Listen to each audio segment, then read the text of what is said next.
Hello, ഞങ്ങളെ ഒരു കുഞ്ഞ് ഫാമിലിക്ക് എല്ലാവർക്കും സ്വാഗതം. എവിടെ എല്ലാവരും ഒന്നിങ്ങോട്ട് വരൂ. ഞാൻ ബീഫ് കറിയൊക്കെ ഉണ്ടാക്കുന്നുണ്ട്.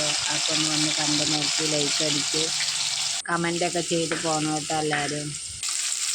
ബീഫ് കറിയൊക്കെ ഇവിടെ ഉണ്ടാക്കി വെക്കുന്നുണ്ട്. അതിൻ്റെ ഇടയിൽ പിന്നെ വേറെയും കുറേ പണിയെടുക്കാൻ പോകും. വീണ്ടും വരും. അതിൻ്റെ ഇടയിൽ വീണ്ടും സവാളൊക്കെ വഴറ്റി വന്നിട്ടുണ്ട്. അപ്പോൾ ഉപ്പിട്ടിട്ടില്ല, ഉപ്പിടാൻ നിന്ന് ഉപ്പിട്ട് അതിൻ്റെ കൂടെ അതങ്ങോട്ട് വഴറ്റി വെച്ചേട്ടോ. നമുക്ക് എല്ലാവർക്കും അറിയാക്കല്ലേ ബീഫ് കറിയൊക്കെ വെക്കാൻ. അങ്ങനെ ബീഫ് അങ്ങോട്ട് ഈ തക്കാളിയും ഒക്കെ വഴറ്റി വരാൻ വേണ്ടി അരച്ച് വെക്കുമല്ലോ നമ്മളില്ലേ. അങ്ങനെ മുളക് പൊടി ഇട്ടു, പിന്നെ 1 സ്പൂണ് മഞ്ഞൾപ്പൊടി ഇട്ടു, മല്ലിപ്പൊടി നമുക്ക് 2 സ്പൂൺ അങ്ങോട്ട് ഇടാം. എനിക്കിഷ്ടം മല്ലിപ്പൊടി, ഇവിടെ ആർക്കും മല്ലിപ്പൊടിയൊന്നും ഇഷ്ടമല്ല.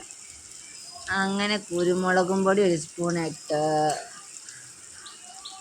പിന്നെ അവിടെ കൂട്ടി അങ്ങോട്ട് ഇളക്കി തന്നെ നല്ലോണം അങ്ങോട്ട് ഇളക്കി അങ്ങോട്ട് ഇട്ട്.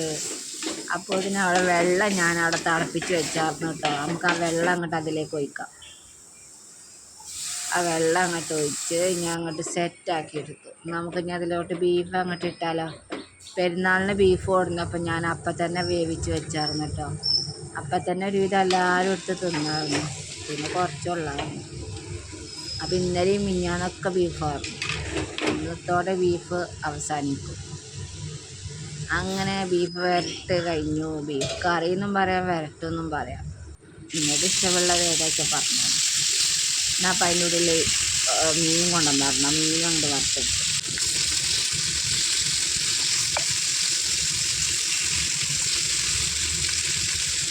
അപ്പം ഇക്ക പള്ളിയിൽ പോകാൻ വേണ്ടി നിൽക്കുക. പള്ളിയിൽ പോകാൻ വേണ്ടി നിന്നു. അപ്പോൾ പള്ളിയിൽ പോയി കഴിഞ്ഞിട്ട് ഞാൻ പാത്രം കഴുകി വെച്ച് തുടക്കലൊക്കെ കഴിഞ്ഞിട്ടൊക്കെ പാത്രം കഴുകി വെക്കണം. പിന്നെ പുറത്ത് നല്ല മഴയുണ്ട്. അപ്പോൾ മഴയുള്ളത് മുറ്റടിക്കാൻ പറ്റിയിട്ടില്ല. അങ്ങനെ പാത്രങ്ങളൊക്കെ കഴുകി പറിച്ച് എടുത്താൽ എല്ലാ പണി തീർന്നാലും പാത്രം ഒരു 10 പ്രാവശ്യം കഴുകാനും തീരില്ലല്ലോ. അപ്പോൾ പിന്നെ കഴുകി എടുത്ത് കഴിഞ്ഞിട്ട് അപ്പോഴേക്കൊക്കെ വരും.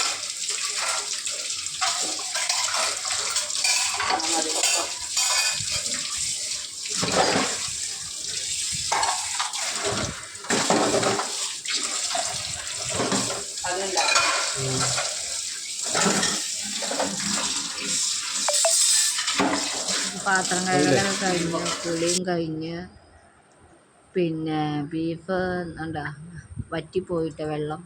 തക്കാളി കറി ആയി. ഇക്ക വെള്ളം എടുക്കാൻ പോയി അടുക്കളയിൽ. ഇക്കക്ക് ഊണ് കൊടുത്ത് വെച്ച് ഇക്ക വിളമ്പി എടുത്തു.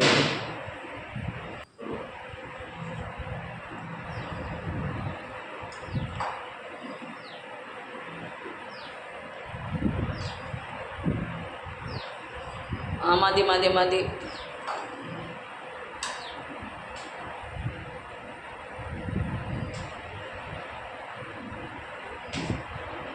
ചെറിയ കോരിയായിട്ട് ചോറ് കോരിയിട്ട് കിട്ടണില്ല എന്ന് പറയുമ്പോൾ തക്കാളി കറി വെച്ച് അങ്ങനെ ഇക്കാൻ്റെ ഫേവറേറ്റ് മീൻ കൊടുത്തു.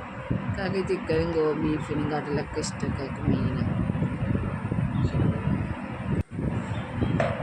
പിന്നെ നല്ല നാടൻ അച്ചാർ ഞാനിവിടെ ഉണ്ടാക്കിയ അച്ചാറാട്ടോ. കുറച്ച് മാങ്ങ പഴുക്കാനും വെച്ച് കുറച്ച് അച്ചാർ. അങ്ങനെ ഒക്കെ കഴിക്കാനിരിക്കുന്നുണ്ട്. പപ്പടമൊക്കെ എടുത്തിട്ട് നിങ്ങൾക്ക് ഇഷ്ടപ്പെട്ടെന്ന് കമൻ്റൊക്കെ ചെയ്ത് ലൈക്കൊക്കെ ചെയ്ത് പോകണം കേട്ടോ. അങ്ങനെ ഇക്കതാ വയ്ക്കാനിരിക്കുന്നു. ഞാൻ ചോറ് തിന്നാൻ വേണ്ടി ഞാൻ എൻ്റെ പ്രിയപ്പെട്ട ബീഫ് എടുക്കുന്നു. അങ്ങനെ പെരുന്നാളിൻ്റെ ഇറച്ചി തീരാനായി. ബായ്.